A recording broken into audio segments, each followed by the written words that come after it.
What's up, everybody? Naomi here with your live show for E3 2012. Because we love networking so much, don't forget that you can find us on Twitter at IGN, on Facebook, and youtube.com/IGN. Next up, we have Soul Sacrifice, a new Vita game that involves sorcery and demons. In other words, a typical Friday night for Fran Mirabella. Let's take a look. Hey guys, thank you, Naomi. I always like a good Fran Mirabella joke. I'm here with Kumi Yuasa. She's from Sony. She's here to talk about Soul Sacrifice. I am very excited about this game. Kumi, thank you for joining us. Thank you for having me. All right, so let's jump right into it. What is Soul Sacrifice? So this game is designed by Keiji Inafune, and what he is trying to accomplish in this game is reality blended fantasy.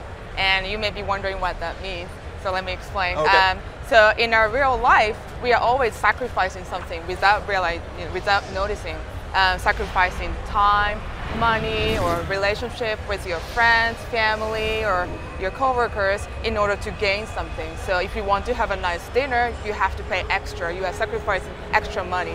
If you're working hard to accomplish a big project, you are sacrificing your time, your time with your family and friends to achieve that. So he wanted to reflect that in the gameplay.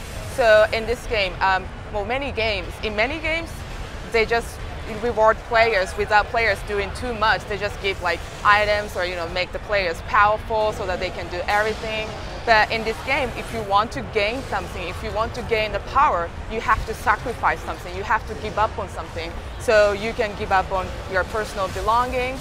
You can sacrifice your even parts of your body or even your life itself. So the greater the offer you do, the greater the power you gain. So that's the concept of reality. Okay, and I'm a huge Mr. Inafune fan. We were talking before that Mega Man 3 is my favorite game of all time. So how did he get involved with the project? I mean, is this his idea? Was he there from the beginning? And was this his vision? And who's he kind of working with on it?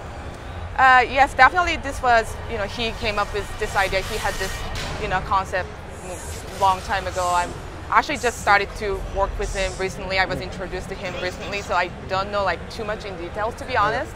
But yeah, he felt that in many games, like I said, the reality is not really reflected. It's more like, there are a lot of fantasy games, but it's fiction-based, and then he wanted to incorporate that reality factor.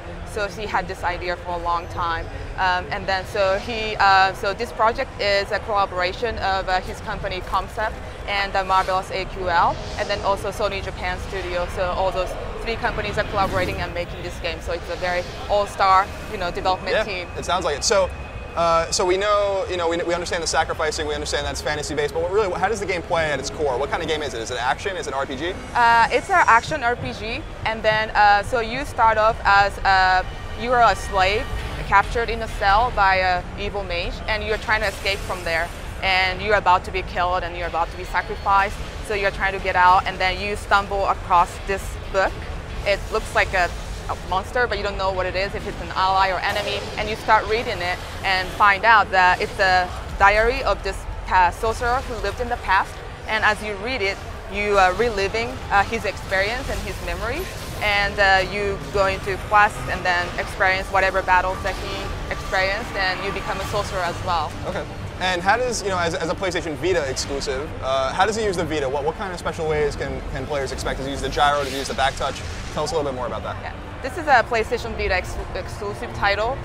It uses touch if you want to. So one of the ultimate sacrifice you can make is a forbidden art. So you can sacrifice your body, your life. So to do that, you touch the screen and to make it happen. The team is actually balancing more, so it's not really final, but we're going to be incorporating a lot of different Vita specific features, so please look forward to it. Okay. And what's the localization process been like? Was this a game that you guys, or Inafune and his team and Sony had targeted immediately as something that they wanted to bring over to the States and over to Europe, or is it something that you guys just decided on recently? Oh yes, we actually announced last week on Friday officially that it's coming to North America. So I'm very excited, and yes, we'll be doing the localization, and we are all excited to be working with the team. Awesome. Yeah. So I'm really excited to play this game. My love of PlayStation Vita and Inafune combined is almost too overwhelming. So when can we expect in the United States and in Europe, when can we expect to play this game? It's going to be available spring next year. Awesome. So awesome. Please look forward to it. Well, thank you so much for joining us today. Thank you. Naomi, I'm going to throw it back to you. Let's have another Fran Mirabella joke if possible.